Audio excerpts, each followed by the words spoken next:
Olá, gente, a paz do Senhor Jesus. Estamos ao vivo agora pelo Facebook, pela nossa página pr.Rodrigo Santana com 2 N's, e estamos ao vivo também agora pelo Instagram. Então entramos tanto pelo Face como também pelo Instagram para estar liberando uma palavra para o teu coração. Você sabe que toda quarta-feira às 2 horas da tarde eu entro ao vivo para estar liberando uma palavra para abençoar você, o seu coração, o seu espírito. Já fazem aí acho que mais de 4, 5 anos, sei lá, tanto tempo que eu tô na internet, sempre entrando às quartas-feiras às 2 horas para estar liberando uma palavra para a sua alma. Tendo em vista que a maioria das vezes eu tenho me atrasado, né? Não entrei 2 horas em ponto, mas estamos aí, e quem estiver presente vai receber dessa palavra. E se você estiver vendo agora esse vídeo do YouTube, já chega dando like, se inscreve no canal, compartilha com um amigo, com um colega, ativa o sininho para receber as notificações e tá sempre sendo edificado através do meu ministério, beleza? Eu tô meditando numa palavra desde cedo e eu quero compartilhar com você. Evangelho de Jesus Cristo, segundo escreveu Mateus, capítulo de número 13, o verso é o de número 24, que diz assim: Jesus profere a parábola do joio e propôs-lhe outra parábola, dizendo: o reino dos céus é semelhante a um homem que semeia boa semente no seu campo. Mas dormindo os homens, veio o seu inimigo e semeou o joio no meio do trigo e retirou-se. E quando a erva cresceu, frutificou, apareceu também o joio. E o joio também, apareceu também o joio. E os servos do pai de família, indo ter com ele, disseram-lhe: Senhor, não semeaste tu no teu campo a boa semente? Por que então apareceu o joio? E ele lhe disse: o inimigo é quem fez isso. E os servos lhe disseram: queres, pois, que vamos e tiramos e arrancamos o joio? Queres, pois, que vamos arrancá-lo? Porém ele lhe disse: não, para que ao colher o joio não arranque também o trigo com ele. Deixai crescer ambos juntos até a ceifa. Por ocasião da ceifa, e direi aos ceifeiros: colhei primeiro o joio, atai-o em molhos para o queimar, mas o trigo ajuntai-o no meu celeiro. Eu li o capítulo de número 13 de Mateus, o verso de número 24, eu li até o verso de número 30, tá bom? Aonde Jesus ele vai proferir a parábola do joio. Na verdade, esse contexto todo aqui, Jesus está falando sobre semente. É a mesma parábola que Jesus fala sobre o semeador, o grão de mostarda, né? É tudo o mesmo contexto. Jesus explica sobre a parábola do semeador, a parábola do grão de mostarda, né? É o mesmo contexto que Jesus explica também sobre a parábola da semente. Está tudo ligado ao mesmo sentido, ao mesmo propósito. Só que especificamente aqui na parábola do joio e do trigo, Jesus ele vai explicar a própria parábola, trazendo para nós o significado dela. Então, ela já tem o seu próprio sentido, porque Jesus trouxe para os discípulos o seu significado. Ele trouxe o sentido para os discípulos, dando a entender que essa parábola aqui, ela representa o juízo, né? Quando você substitui o significado de cada palavra que Jesus expressou na parábola do joio, você passa a entender o sentido de juízo. Em que sentido, pastor? Por exemplo, aquele que semeia a boa semente é o Filho do Homem.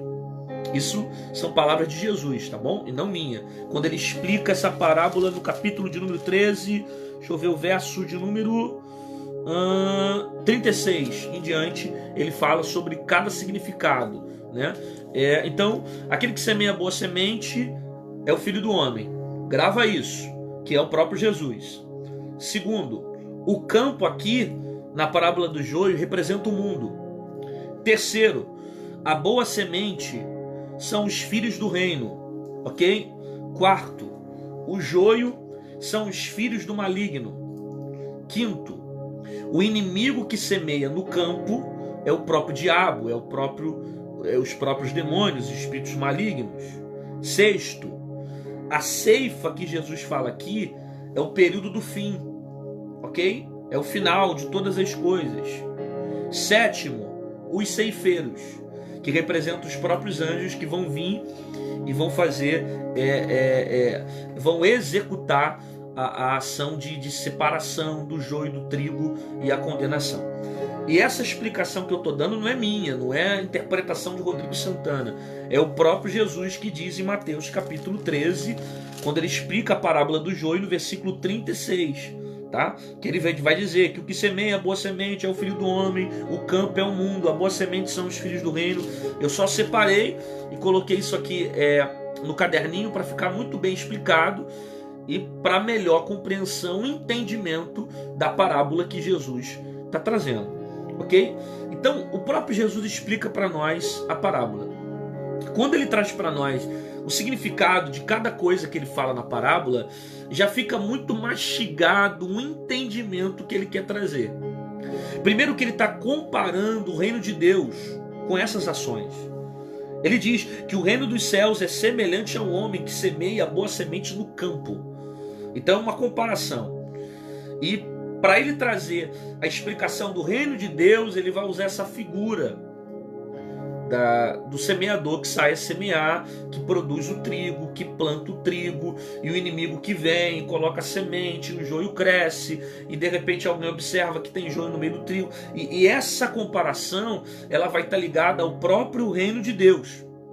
E Jesus usufrui dessa comparação para trazer o sentido de alguns aspectos espirituais, né? E tem muita coisa aqui que é relevante e é extremamente aplicativa para os nossos dias e para a nossa vida.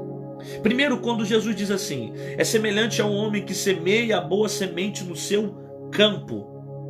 E você já tem o entendimento que quem semeia a boa semente é o Filho do Homem, e que o Filho do Homem é o próprio Cristo. Então, o Cristo que vem, que semeia a boa semente, trazendo para nós o entendimento que aquilo que ele faz é bom, que aquilo que ele realiza no campo é bom, aquilo que ele realiza no mundo é bom. As obras do Filho do Homem são boas. Ele é aquele que semeia a boa semente. Ele é aquele que traz as boas novas. Ele é aquele que faz aquilo que é bom. Ele é aquele que realiza coisas boas sobre a nossa vida. Tudo que o Filho do Homem faz é bom. Tudo que ele planta é bom.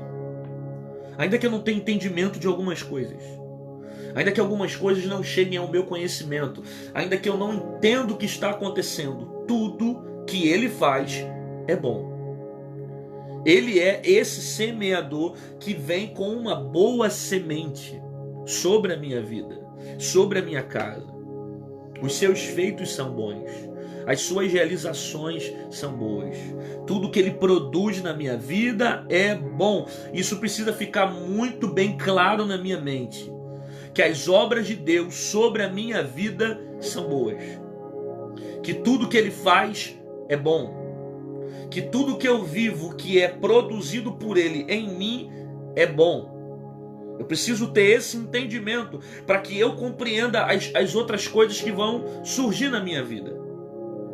Se ele é aquele que procura semear boa semente, significa que ele produz na minha vida algo bom, que ele semeia algo na minha vida bom, que ele tem aquilo que é bom para mim, que ele tem o melhor para mim, que ele tem os melhores planos, os melhores projetos, os melhores propósitos, os melhores tempos, as melhores sementes. Tudo que ele tem para minha vida é bom. Isso é bíblico. Jesus falou isso. Ele disse que ele veio para nos dar vida, e vida com abundância. Porque se Cristo não viesse, não teria eternidade, não teria céu, não teria reino de Deus, não teria nada disso. Então as obras de Jesus são boas, ok? Ele é bom. Aí o verso 25: mas dormindo os homens, veio o seu inimigo e semeou o joio. Aí isso aqui começa a trazer para nós o esclarecimento de muitas coisas que a gente não consegue entender na vida. Tudo que Deus faz é bom. Mas em alguns momentos a gente dorme. E quando a gente dorme, o inimigo se aproveita e lança o joio no meio da plantação. Isso só aconteceu porque o versículo 25 diz que dormindo os homens, veio o inimigo e plantou o joio. Então veja, o mal que vai gerar dentro dessa colheita não é produto do que Deus está criando na história. Não é o filho do homem que está aqui produzindo o mal para essa colheita. Jesus deixa muito claro aqui, pelo menos nesse texto, nessa parábola, ele traz para nós o sentido que o mal vem do maligno, cara. Que o mal vem do maligno, daquele que se aproxima trazendo o joio. E que a plantação do joio não veio do próprio Deus, mas do inimigo, que se aproveitou de uma ação. E qual era a ação? Dos homens que estavam dormindo. É isso que acontece na vida. Talvez você não entenda, mas já tenha questionado a Deus a respeito de assuntos como esse. Se tudo que Deus faz é bom na minha vida, por que em alguns momentos eu passo por dor, por sofrimento, por perdas? Se aquilo que Deus disse que fez foi bom, por que eu passei por uma tragédia? Por que eu passei por uma dificuldade? Por que uma porta fechou? Por que eu passei por tantas outras coisas? Se toda obra de Deus é boa, por que nessa obra eu estou passando por uma dificuldade, eu estou passando por um sofrimento? O problema é que às vezes a gente atribui a Deus aquilo que é responsabilidade nossa. Eu repito isso. Às vezes a gente tenta atribuir a Deus aquilo que é responsabilidade nossa. A responsabilidade é minha. Ele já plantou a boa semente. Ele já preparou um bom tempo para mim. Só que o problema é que com o partir das horas, dos dias, a gente é levado pelo sono. E a gente dorme. E é nesse momento que a gente dorme que o inimigo se aproveita para tentar colocar o joio sobre a nossa plantação. Nunca foi Cristo que desejou o mal para a minha colheita, para a minha vida, para os meus projetos. Não. Ele veio com a boa semente. Só que eu não cuidei daquilo que Deus colocou sobre as minhas mãos. Eu não tratei bem daquilo que Ele colocou nas minhas mãos. Você faz ideia que existem coisas que Deus coloca sobre você e às vezes por você não conseguir cuidar e não conseguir tratar daquilo que Ele coloca em suas mãos, você pode perder, você pode se ferir, você pode se machucar, não porque Deus quis que você passasse por isso, mas porque numa brecha que você deu, o inimigo entrou e germinou o mal. Por quê? Porque os homens dormiram. A questão é que Deus entregou algumas coisas na sua mão, mas você está dormindo. A questão é que Deus fez algumas coisas por você, só que você dormiu. A questão é que Deus entregou algumas responsabilidades a você e é responsabilidade tua cuidar da plantação. Ele já deu a vida, cara. Ele já deu a semente. Ele já fez o mais difícil. Agora eu tenho que cuidar da plantação para que o inimigo não entre e não semeie o mal e não produza o joio. Só que o problema é que no meio da vida, em alguns momentos, a gente dorme. E quando a gente dorme, nós somos levados pelos mares da vida, pelos ventos da vida. E depois a gente fala: Senhor, mas o Senhor não disse. Senhor, mas o Senhor não falou. Senhor, mas o Senhor não prometeu. Senhor, mas o Senhor não disse que foi obra tua. Senhor, mas o Senhor não disse que foi a boa semente. Ele até fez a boa semente, mas eu dormi. E quando eu durmo, eu dou brecha para que o inimigo entre e coloque as suas ações. Os homens dormiram, o inimigo se aproveitou daquele momento para semear o joio. Jesus está citando algo aqui que era comum no Oriente Médio dessa época. Era comum, através de vingança, outros homens aparecerem e semearem joio no meio da plantação, talvez por inveja, por outros motivos, principalmente de vingança. Eles produziam mal sobre a colheita de outras pessoas. O problema é que você dormiu. E ao dormir você perdeu a noção do que estava acontecendo. Ao dormir você não cuidou bem daquilo que Deus colocou sobre a sua mão. Ao dormir você deixou de tratar com zelo aquilo que Deus já tinha depositado sobre você. Você dormiu. E é nesse momento que o inimigo vai vir. Sabe, o inimigo ele não vai vir quando você estiver acordado. O inimigo não vai vir quando você estiver despertado. O inimigo não vai vir quando você está aceso. Sabe aquele dia que você está forte, que você está firme, que se passar endemoniado do teu lado, você grita no nome de Jesus, o cão cai. Você se sente tão cheio de Deus que você passa a exercitar mais a sua fé. O inimigo não vai vir naquele dia que você está forte, aquele dia que você está orando muito, aquele dia que você está lendo, não. Ele vai se aproveitar da sua fraqueza, do seu cansaço, quando você estiver dormindo, quando você perder as suas forças, quando você já estiver cansado, fadigado, de tanto cuidar, de tanto olhar, de tanto ver a plantação, de tanto ver o que está acontecendo. Quando você estiver já cansado, o inimigo se levanta, se aproxima e vem com intenção de produzir o mal sobre a sua vida. O diabo nunca vai vir te atacar nos dias que você está forte. A maioria das vezes ele vem te atacar nos dias que você está fraco. Por isso que a Bíblia manda eu procurar me fortalecer na minha fraqueza. Porque se eu for levado pela fraqueza, eu caio. O que a Bíblia diz em Provérbios? Se te mostrares fraco, no dia da tua angústia, pequena será a tua força.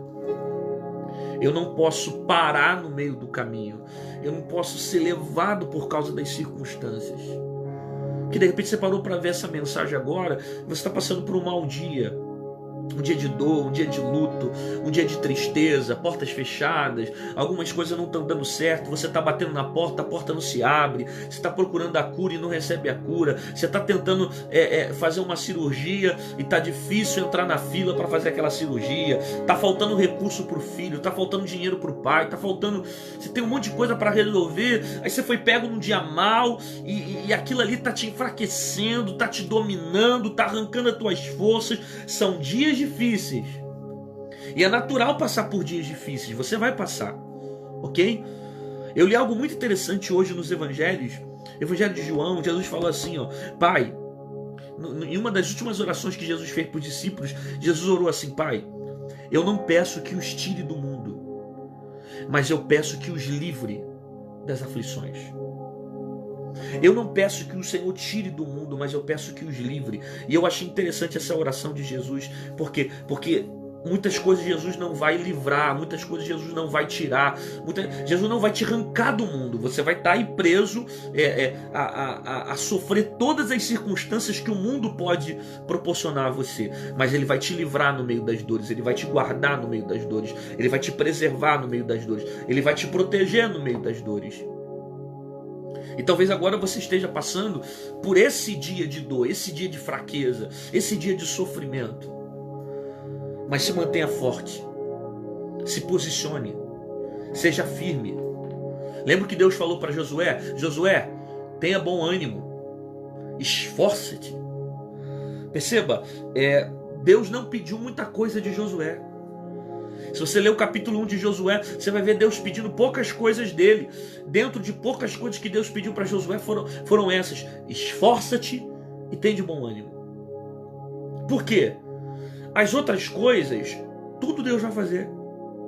É muro que vai cair, é milagre que vai acontecer, é sinal que vai vir do céu, é o rio que vai abrir no meio também, como aconteceu com Moisés. É um monte de coisa que Deus vai realizar também sobre a vida de Josué. Mas o que Deus queria de Josué no capítulo 1 é: esforça-te, tem de bom ânimo e guarde os estatutos dessa lei. Por que esforça-te e tem de bom ânimo? Porque o esforço e o bom ânimo é algo que eu tenho que ter. É algo que eu tenho que mostrar. Coragem, força. Sabe? E Deus vai me ajudar a lutar os dias, as crises, as dificuldades do dia a dia. Eu não posso me acovardar diante dos problemas. Eu tenho que, com coragem, enfrentar as lutas do meu dia a dia. Você sabia que uma pessoa corajosa não é uma pessoa ausente de medo? Eu repito isso. Uma pessoa que tem coragem não é uma pessoa que não sente medo. Porque às vezes você vê pessoas alcançando muitos desafios, produzindo muitas coisas na sua vida, e você fala, pô, aquele cara não tem medo de nada, aquele cara enfrenta mesmo, aquele cara é pra frente. Uma pessoa corajosa não é uma pessoa que não tem medo. É diferente. Até porque o medo faz parte da vida do ser humano. Todos nós temos medo. E se alguém disser assim, eu não tenho medo de nada, isso é mentira. Então ele não possui a razão no lugar. Porque se ele possui a razão, em algum momento ele consegue raciocinar as coisas da vida, ele vai ter medo de alguma coisa. Por quê? Porque o medo é natural do ser humano. O medo coloca limites. E a gente aprende isso desde criança. Ok? A criança aprende quando ela cai. Aí quando ela cai, ela se machuca, ela descobre que ela tem que tentar se equilibrar andando. Para quê? Para que ela não fique caindo sempre, porque caindo ela se machuca. E a dor vai gerar nela o quê? Limites. Então, o medo em si, ele é algo natural. Os corajosos também têm medo. Quando Jesus fala, esforça-te, tem de bom ânimo, coragem, Jesus não está falando para ele assim, tira o medo da sua vida. Não, Jesus está falando o seguinte, não deixe com que o medo, com que os problemas, com que as dificuldades venham te dominar. O corajoso, ele tem medo, mas ele não deixa o medo dominar ele. O corajoso, ele sente também as dificuldades, mas ele não deixa com que as crises e as dificuldades venham dominar ele. Então preciso ter bom ânimo diante das lutas que eu passar. Por isso, se te mostrares fraco no dia da tua angústia, pequena será a tua força. Eu não posso ser dominado pela angústia. Eu não posso ser dominado pelo sofrimento. Eu não posso ser dominado pelo cenário. Eu não posso olhar para o vento. Eu não posso olhar para o mar. Quando Pedro olhou para o vento, ele afundou nas águas. Por quê? Porque se eu olhar para o medo, se eu olhar para as circunstâncias, eu vou parar, eu vou desistir. Então, eu preciso permanecer em Deus com bom ânimo, com fé. Porque é nesse dia de fraqueza que o inimigo vem e planta o joio. O inimigo não vai vir quando você está forte. O inimigo não vai vir quando você está poderoso. O inimigo não vai vir quando você está com muita força. O inimigo vai vir te atacar quando você estiver fraco. Quando você, estiver ali cansado, desanimado, triste, perdendo a razão de algumas coisas, desistindo de muitas coisas. É nesse momento que o inimigo vem para tentar plantar o joio. E quando os homens dormem, o inimigo vem e planta o joio. Então esse resultado aqui do mal não é de Jesus, é do inimigo. Quem produz esse mal aqui não foi Jesus, foi o inimigo. Quem gerou o joio aqui no meio dessa colheita não foi o filho do homem, foi o inimigo. Você precisa ter essas ideias muito claras sobre a sua cabeça. Que tem coisa que você está atribuindo a Deus e não é Deus que está fazendo. Primeiro, a responsabilidade de cuidar daquilo que está sobre as suas mãos é sua. Segundo, o momento que você deu brecha, o inimigo entrou e providenciou a destruição, a desgraça. Porque você deu brecha, porque você dormiu, porque você padeceu, porque você deixou ser levado, sabe? Então, a responsabilidade de cuidar daquilo que Deus colocou sobre as suas mãos é sua e mais de ninguém. Você tem que cuidar. Eles dormiram, o inimigo veio e semeou o joio no meio do trigo. E olha que interessante, o inimigo veio, semeia o joio e se retira. Ele coloca o joio no meio do trigo e mete o pé. Ele não fica. É um tipo de pessoa que só veio para causar. É um tipo de pessoa que só veio para plantar o joio. É o tipo de pessoa que só apareceu na colheita, na plantação, só apareceu para desgraçar aquela terra, para semear o joio. Ela semeia o joio e se retira. Existem pessoas que são assim. Existem pessoas que fazem isso. Só aparecem para destruir a nossa plantação. Existem pessoas que são como essas aqui que estão aparecendo no caminho, que coloca uma semente de joio para destruir aquela plantação. Existem pessoas que só entram na nossa vida para nos levar à destruição. Existem pessoas que vêm amando do inimigo com intenção de germinar o mal sobre a nossa vida.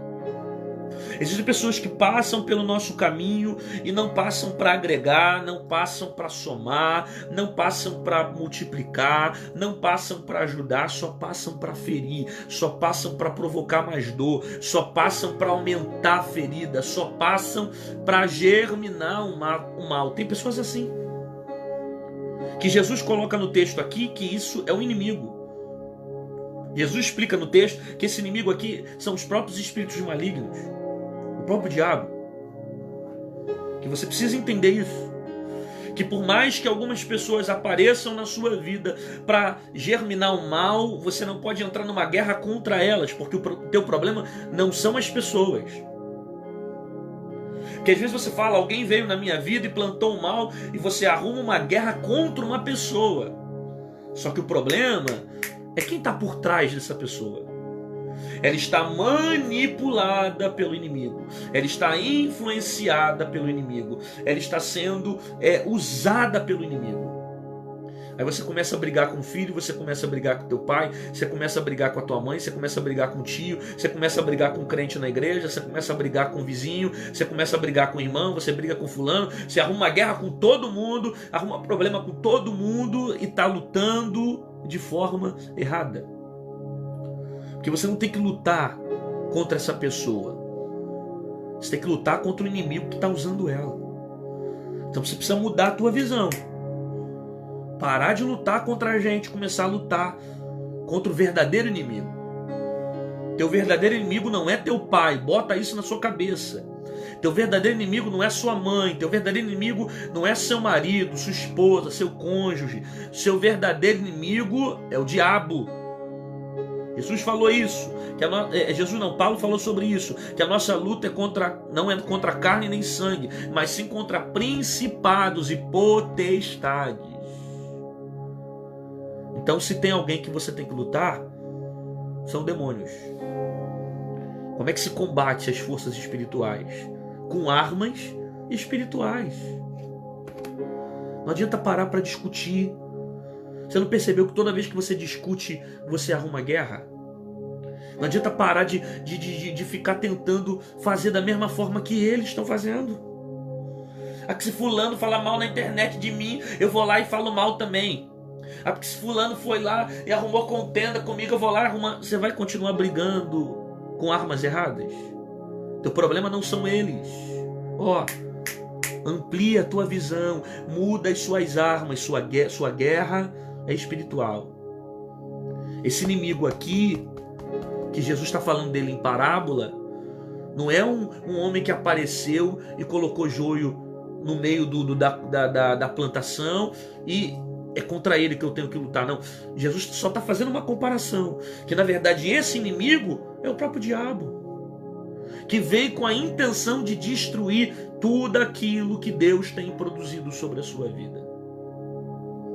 Então você precisa lutar com as armas certas. Você precisa entender o que está acontecendo. E existem pessoas que o próprio diabo vai colocar no teu caminho. Guarda isso que eu estou dizendo para você. Existem pessoas que o próprio diabo vai colocar no seu caminho só para desgraçar a sua vida. E você vai precisar entender que o problema não está nessas pessoas. O problema está no inimigo que está usando elas, no que está por trás delas. Existem pessoas que só vêm para a tua vida para te destruir. Pode perceber. Quando você estava bem, orando, estava na igreja, caminhando, o cão foi lá e colocou um cara no teu caminho. Você começou a namorar, tu caiu, já era, se afundou. Você estava bem, indo para a igreja, não sei o que, caminhando e tal. O inimigo foi lá, colocou um cara no teu caminho, te ofereceu um emprego. Você foi para aquele trabalho. Depois que entrou naquele trabalho, se afundou. Já era. Pessoas que o inimigo coloca no nosso caminho só para germinar o mal. A partir do momento que você fez um relacionamento com essa pessoa só destruiu a sua vida. Sua vida espiritual, sua vida emocional, sua vida sentimental. Existem pessoas que o inimigo só coloca no nosso caminho para isso. Aí você que estava carente, porque você estava fraco, estava dormindo, não estava acordado, não estava ligado. O diabo foi lá, se aproveitou da tua carência, se aproveitou das suas decepções, se aproveitou que você já estava ferida, porque tinha se frustrado em relacionamentos anteriores, tinha se machucado com os problemas lá atrás. O diabo foi lá e se aproveitou daquela situação. Aí colocou alguém no teu caminho. Aí você falou, nossa, essa pessoa é de Deus para minha vida. Ela é de Deus, mas ela só veio para desgraçar a tua vida. Ela veio e não ficou. Ela saiu. Pastor, como é que eu vejo se a pessoa que foi enviada para minha vida, ela foi de Deus e a outra não foi de Deus? Como é que eu tenho uma confirmação? Eu poderia te dar vários sinais, mas eu vou te falar um. Tudo que é de Deus permanece. Guarda isso. Tudo que vem de Deus permanece. Números capítulo 23, verso 19, se não me falha a memória, diz que Deus não é homem que minta, nem filho do homem para que se arrependa. Porventura falaria e não faria, porventura diria e não confirmaria. Ou seja, ele vai dizer, porventura eu falaria e não cumpriria. Tudo que ele fala, ele cumpre, acontece, permanece, fica. Deus não mente quando fala. Como é que eu sei se a pessoa para minha vida foi realmente de Deus? É porque ela permaneceu. É porque teve continuidade. Como é que eu sei que foi de Deus para minha vida? Porque a Bíblia diz aqui que tudo que Ele faz é bom. Então, se aquilo que produziu na minha vida não foi bom, só me levou para longe dele, porque Deus jamais vai fazer algo que me distancie dele. Pelo contrário, tudo que Deus faz me aproxima dele. Então, se aquilo que eu estou vivendo está me distanciando dele, como é que pode ser de Deus? E está tão claro isso para algumas pessoas. É uma amizade, é um amigo, é um colega, que desde o momento que você ficou com um relacionamento com ele, ele te afundou. É um namoro, é um trabalho, é uma porta de emprego, é um sonho, é uma vontade que você tinha, que se aproximou diante desse propósito e te afastou de Deus. Aí o inimigo veio, semeia o joio, e mete o pé, porque ele não fica. Ele só gera desgraça e vai embora. Só dura um momento. Às vezes tem muita gente que é enganada assim. O cara vem, te oferece um momento, o diabo faz isso, ele coloca um momento na sua vida, ele não fica, ele só coloca um momento. Te faz um monte de promessa, era tudo mentira, e destrói você. E você acredita, porque você é levado pelo momento. Você se entrega às circunstâncias, sabe? Aí, ele semeia o joio, se retira, e o texto vai dizer que quando a erva cresce, o joio aparece. Está no texto. A Bíblia fala para nós que, no verso de número 26, que quando a erva cresceu e frutificou, apareceu também o joio. Quando a erva cresceu, o joio apareceu. Só que o joio, ele é muito parecido com o trigo, cara. É muito parecido. É idêntico ao trigo. A única diferença do joio para o trigo é o que tem dentro. Porque o que tem fora é igual. É muito parecido. A aparência deles são muito semelhantes. E o texto está dizendo aqui, Jesus está falando que quando a erva cresce, frutifica, tanto o joio como também o trigo aparece. E você precisa entender isso. Porque tanto o joio como também o trigo, eles vão aparecer. O joio também aparece. Porque tem gente que está falando, mas o joio está cantando, mas fulano prega, mas fulano está tocando. O joio também aparece. Mas fulano profetiza. Joio também aparece. Mas fulano vem na minha vida, falou um monte de coisa. O joio também aparece. Mas ele é diferente, ele está fazendo isso, está fazendo aquilo. O joio também aparece. Tanto o joio quanto o trigo, os dois aparecem. É Jesus que está falando que quando a erva cresce e frutifica, o joio aparentemente fica igual ao trigo. O joio aparece. Então o joio canta, joio prega, joio ora, joio profetiza. Por quê? Porque é igual ao trigo. O joio vai para a igreja, o joio vai para o culto, o joio vai para ensaio, o joio participa. É igual ao trigo. O joio, ele aparece, mas só o trigo permanece. Eu repito isso. O joio aparece, mas só o trigo permanece. Qual é a diferença do joio por trigo? Primeiro, o que tem dentro. Segundo, o trigo permanece. O joio não fica. Diz a história que para a separação do joio e trigo, em muitas ocasiões, jogava-se tanto o joio e o trigo para cima, e quando o vento soprava, levava o joio, e o trigo ficava.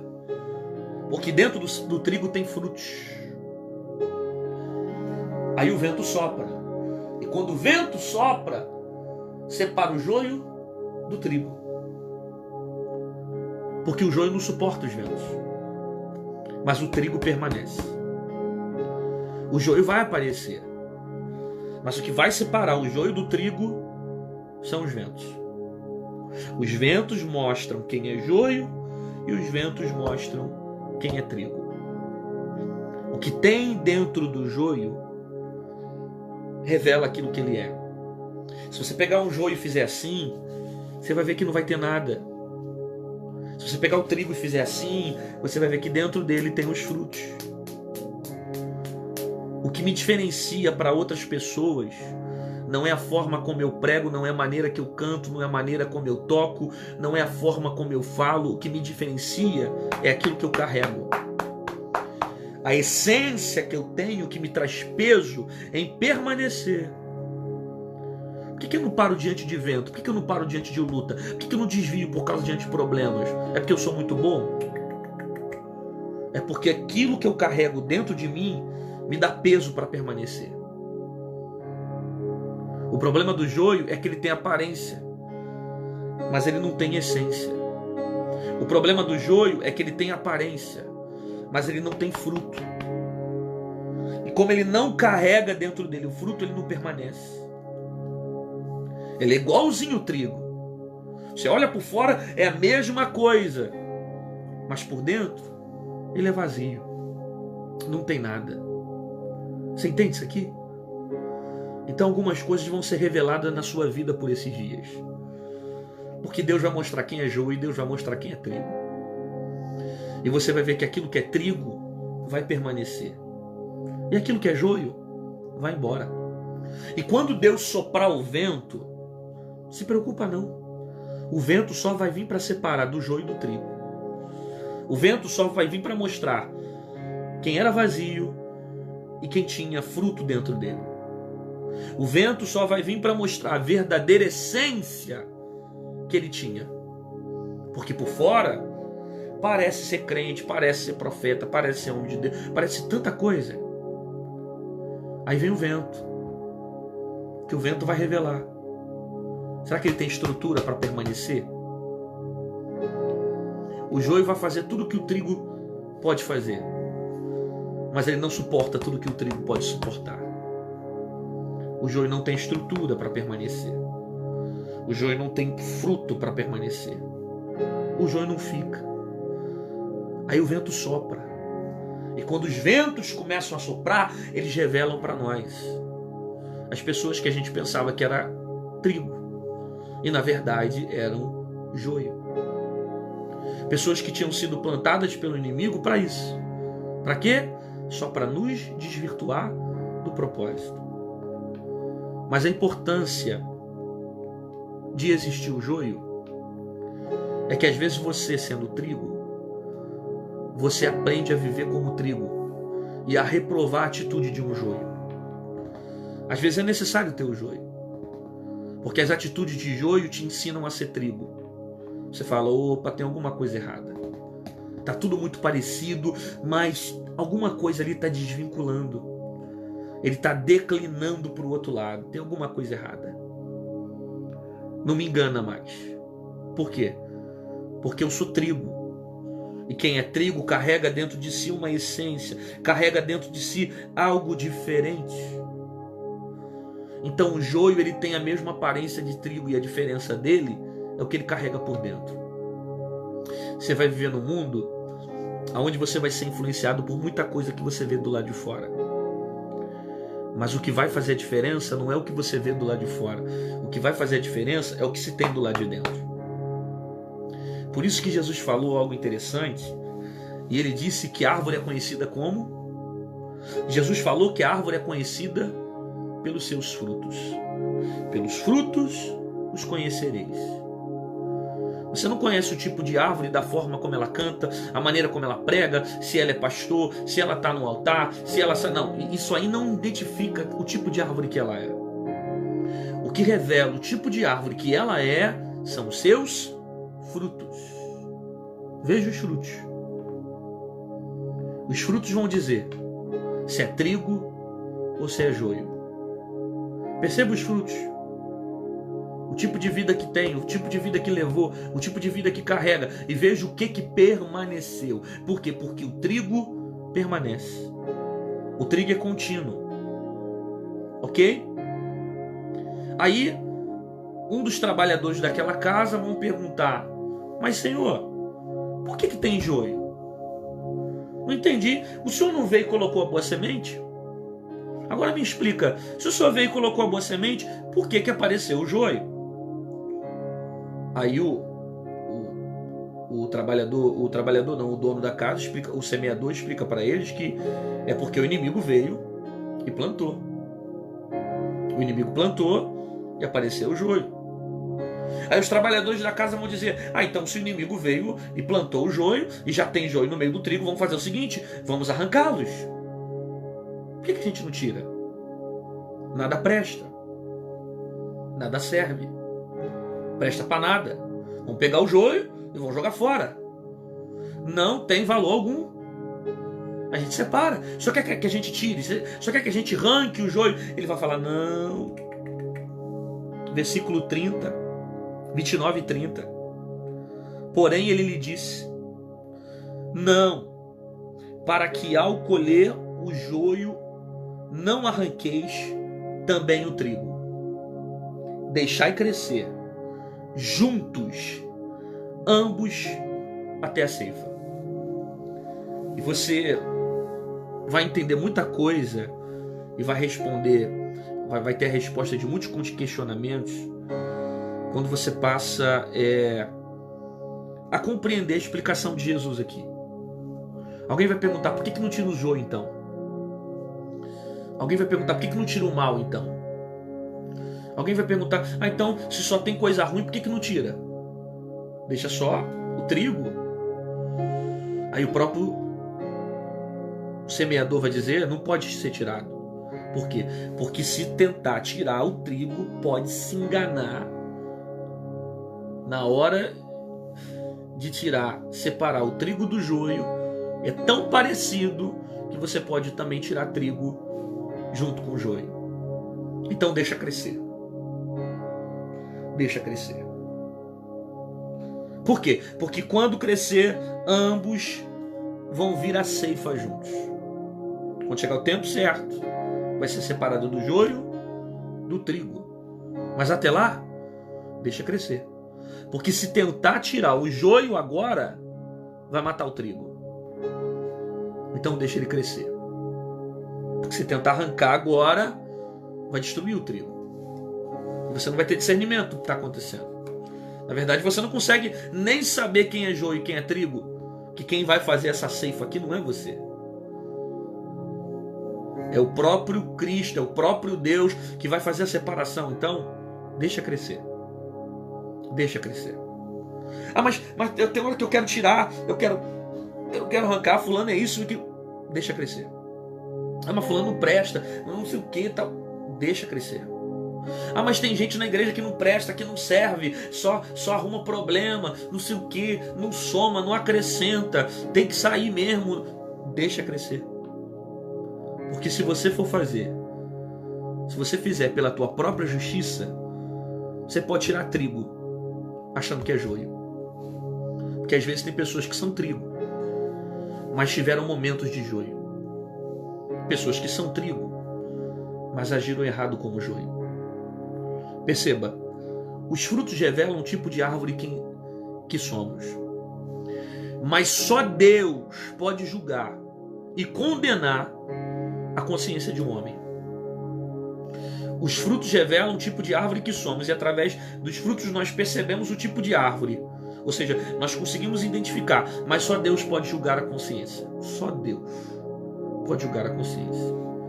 Então cuidado, às vezes, você tentar tirar o joio do meio do trigo, porque aquela pessoa até aquele momento é problemática, e lá na frente ela pode ser trigo. De repente ela é joio até hoje, mas daqui a 10 anos ela se converte e vira trigo. Não sabemos. De repente, no momento ela está vivendo como joio, mas daqui a pouco ela pode se transformar em trigo. Por isso que não tira ninguém, não arranca ninguém, não mata ninguém. Isso é responsabilidade dele. Então, se é responsabilidade dele, deixa ele fazer a ceifa. Deixa ele trabalhar, deixa ele agir, deixa ele se manifestar, deixa aquilo que é responsabilidade dele. Ok? E não mate. Coloque esperança. Porque tem pessoas que são joio e podem se tornar trigo. E tem pessoas que infelizmente são trigo e às vezes são influenciadas pelo joio. Acabam cedendo para caminhos de destruição, caminhos de desgraça. Agora, é interessante a resposta de Jesus quando ele fala: deixa crescer. Deixa crescer. No tempo certo vai ter separação. Haverá muitas surpresas naquele grande dia. Então deixa crescer. Deixa que no tempo certo ele vai separar. No tempo certo ele coloca joio de um lado, trigo do outro. Deixa crescer. Somente faz aquilo que Deus colocou sobre suas mãos para fazer. E coloque a tua esperança sempre em Deus.